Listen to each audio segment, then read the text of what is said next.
I think most makers are buying the wrong equipment, and it's not because the machines are bad, but because they're actually solving the wrong problem. Imagine you've been making and selling acrylic signs, and then one day a customer comes to you and says, "Can you make this in stainless steel?" And suddenly your biggest limitation isn't marketing at all, it's your equipment. And that's why the new Gweike MCore caught my eye, because instead of forcing you to choose between a CO2 laser and a fiber laser, it combines both into one machine. And the question isn't whether it's a good laser. The real question is whether it helps a maker business say yes to even more opportunities than it could before. At first glance, the MCore looks like a fairly typical enclosed CO2 laser, and there's lots of those out there. And if that's all it was, I probably wouldn't be talking about it. But it's much more interesting than that. And that's because inside this box, the machine actually has two completely different laser systems. The CO2 laser handles everything that makers normally cut and engrave, things like wood, acrylic, leather, MDF, cardboard. But then Gweike added a full 400-watt fiber laser. And unlike those little IR laser modules or low-powered fiber lasers that many of us already know and love, the fiber laser here in the MCore is actually designed to engrave and cut metal. And I mean real metal, like this 5mm piece of carbon steel. And I'll also add stainless steel, brass, aluminum, pretty much any metal that you can imagine. And that's a good segue into an obvious question, which is who is the MCore really for? Now, the answer to that question isn't trivial, but I'll start by admitting that this machine's probably not going to be useful for everyone. If you're making hobby projects out of plywood or acrylic, then a traditional CO2 laser is probably going to be good enough. But if you're running a small business, the MCore gets really interesting because products that often command the highest prices tend to involve some kind of metal content. And most small shops usually have to outsource that kind of a job. The MCore is essentially going to try to bring those opportunities back in-house to save you some time and potentially make you some more money. Okay, before we start cutting up material, let's take a closer look at this MCore machine. The first thing you're going to notice is that this is by no means a typical small desktop laser. The MCore weighs just shy of 300 pounds, and it's built more like a compact production laser than a hobby laser. Let's start our flyover with the all-metal cabinet, and it's fully sealed and designed for safety so it can contain those CO2 and fiber laser systems, and it offers a thick acrylic lid, though it only has a small window in the front for observing the laser action. It works well, but I do think that Gweike should add windows to the top of the lid as well, especially for taller people. Moving inside the machine, this is where things are going to get more interesting, because unlike your typical desktop laser, the MCore houses two completely different laser technologies that will collectively let you work with almost any material you can find. The combination of an 80-watt CO2 laser and a 400-watt fiber laser gives the MCore a big advantage that you just don't get with any of its competitors. Most notably is that the fiber laser isn't on a galvo mount like all of those desktop fiber lasers. Instead, it's mounted on an XY gantry that provides much bigger range of movement. And this means that you can take advantage of the surprisingly large 28 by 16.2 inch workspace when you're working with any of your materials. Up top, you'll find a high-resolution camera in the lid that makes positioning of your designs on the material a breeze. And that can also help the MCore software automatically arrange parts to maximize use of the material. Note, you're also going to find some handy interior lighting here built into the lid to ensure that the inside of the laser is completely visible even when the lid is closed. I mentioned the cabinet is all metal with lots of safety features, but it also provides a lockable front-to-back pass-through, which supports longer materials, as well as an extender accessory that you can buy later to allow very large, long items to be cut and engraved. Around the edges of the workspace, you'll find these gray clamps for holding down material, and they work really well. And this is finally a laser, happily, that doesn't pinch you on the number of removable slats they provide. You can fill every single slot in this workspace. Though since these slats are made of aluminum, you probably want to remove as many of them as possible when you're cutting with the fiber laser, since these can actually be easily damaged by the beam. Finally, if we go around the back of the laser, you have a power switch, of course, and a 6-inch exhaust port, as well as ports for nitrogen, and then a combo port for oxygen and air that you use when you're cutting metals with a fiber laser. I'll note that cooling and air assist for the CO2 laser are internal and maintenance-free, so you don't need to do anything with an external chiller to keep the laser cool. So overall, the MCore offers exactly what I would expect from a prosumer-grade laser like this that you're going to use typically in a small business. It feels like the kind of machine that you could use all day for volume projects without any kind of drama, and that's really exactly where this laser is targeted, honestly. Let's talk about the M-Laser Creative Space software used to control this laser, because if I could describe it in one word, that word would be different.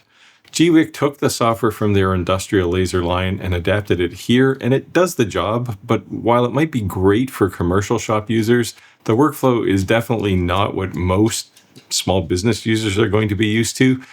Now, since both the laser and the software are in an alpha state, I won't go into great detail here, nor will I bash things that I've tripped up on, because I think some of the workflow here is probably going to improve between now and the time you can buy this laser.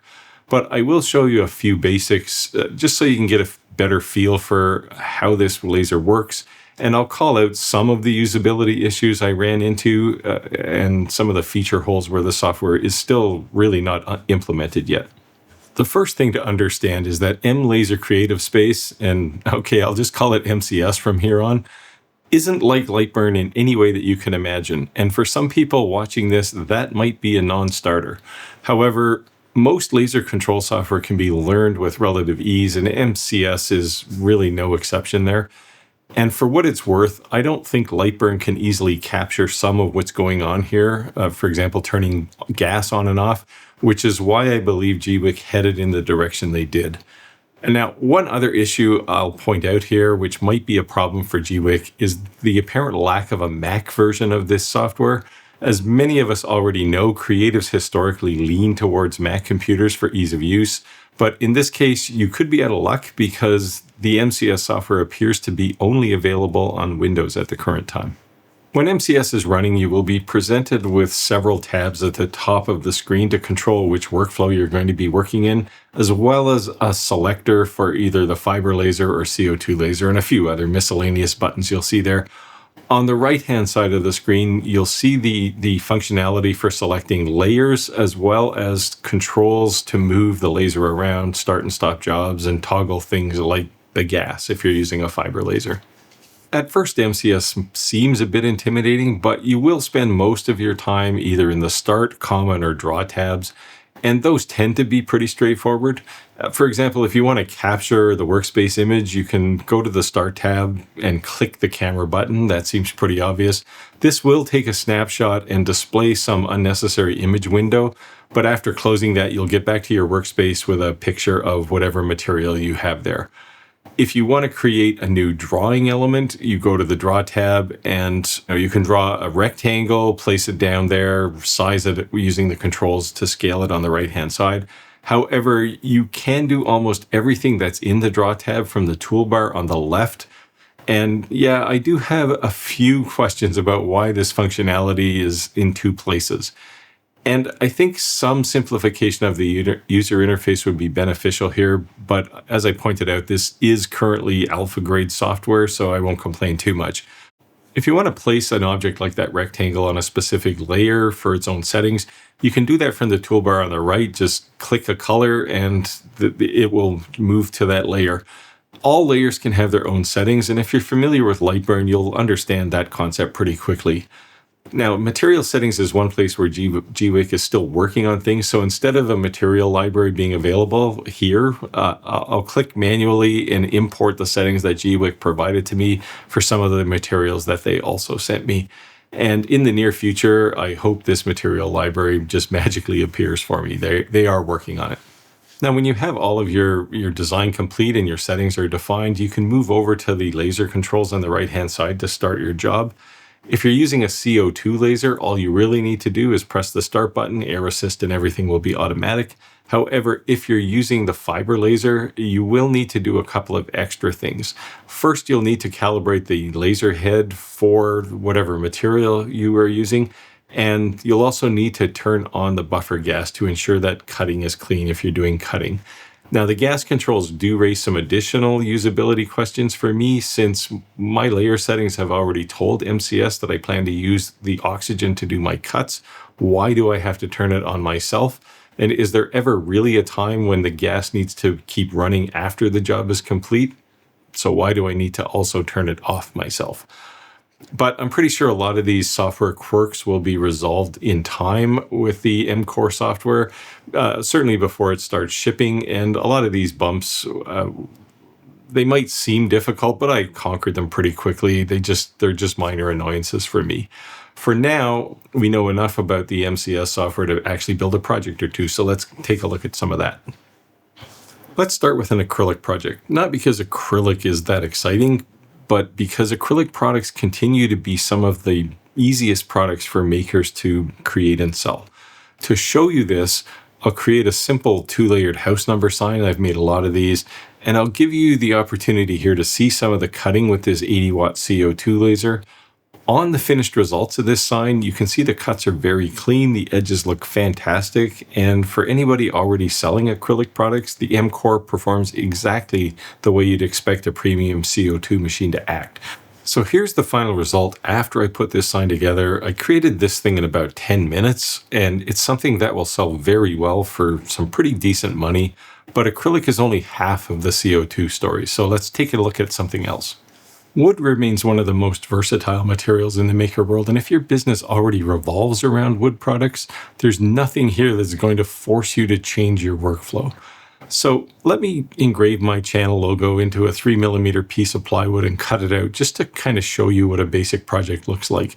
Now, when that's done, note the edges here on the cut plywood. They look like they were cut with a knife, and even though I probably went a little hard on the engraving, it came out crisp, though I'll probably have to give this a bit of 600 grit sandpaper to eliminate the smoke that my overzealous power settings had.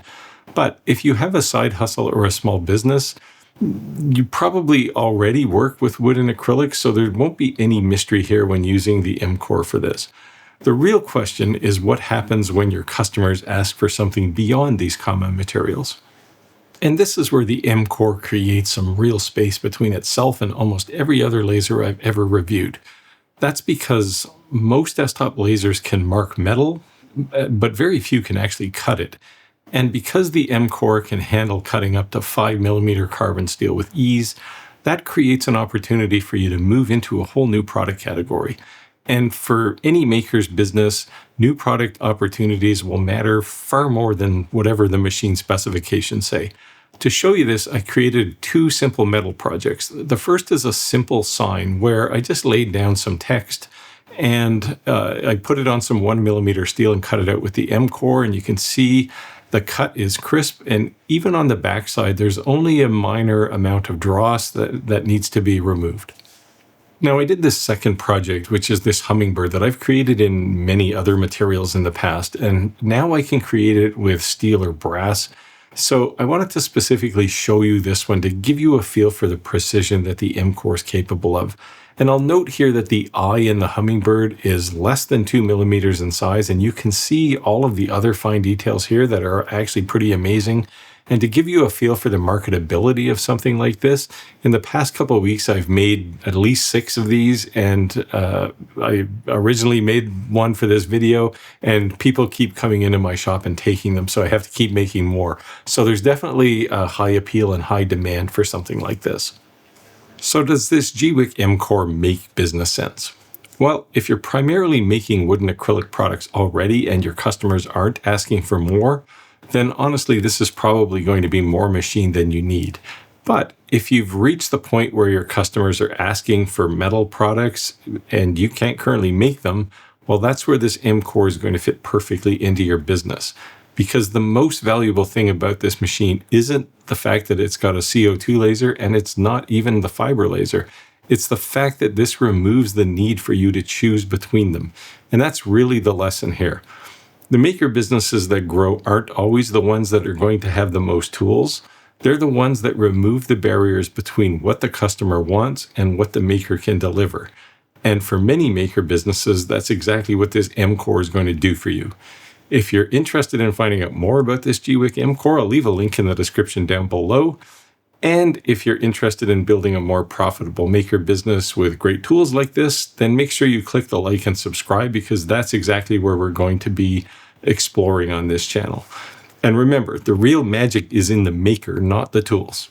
I'll see you next time.